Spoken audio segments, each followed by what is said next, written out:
1326 میں سلطان عثمان کی وفات کے بعد عثمانیوں نے تھوڑے ہی عرصے میں برسا فتح کر لیا۔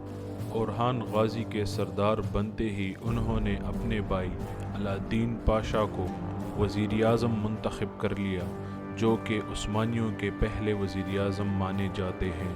اورحان غازی نے دارالخلافہ سوگت سے برسا منتقل کر دیا۔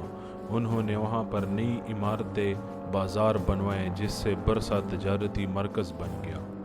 1328 میں بازنطینی حکومت کی خانہ جنگی کا خاتمہ ہوا، جس میں اینڈرونیکوس سیکنڈ کو تخت سے ہٹا کر اینڈرونیکوس تھرڈ کو تخت نشین کر دیا گیا۔ اسی سال اورحان غازی نے نائکیا قلعے کا محاصرہ کر لیا تھا۔ قلعے کا محاصرہ ختم کروانے اور عثمانیوں کو شکست دینے کے لیے اینڈرونیکوس تھرڈ خود فوج لے کر روانہ ہوئے، مگر اس فوج کو پلیکنون کی جنگ میں شکست ہوئی۔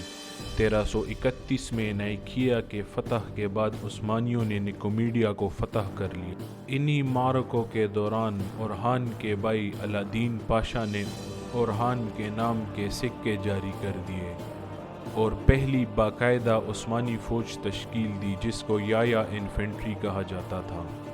عثمانیوں کے جنوب مغرب میں ترک قبیلہ کارسد آباد تھا، جن کے سردار کے وفات کے بعد 1345 میں ان میں خانہ جنگی شروع ہو گئی۔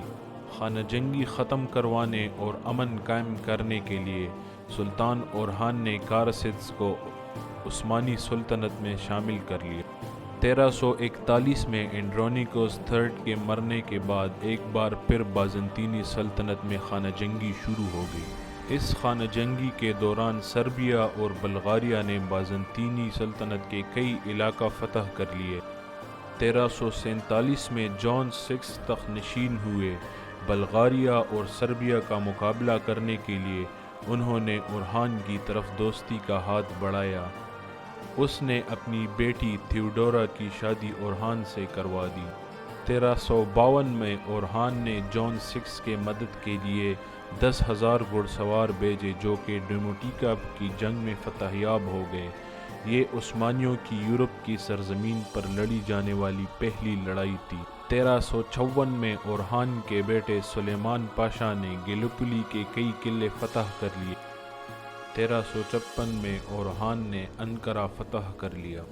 1357 میں اورحان کے بیٹے سلیمان پاشا کی موت ہوئی، جس نے اورحان کو غمزدہ کر دیا۔ 1362 میں اورحان غازی برسا میں وفات پا گئے، جس کے بعد ان کے بیٹے مراد اول کو تخت پر بٹھا دیا گیا۔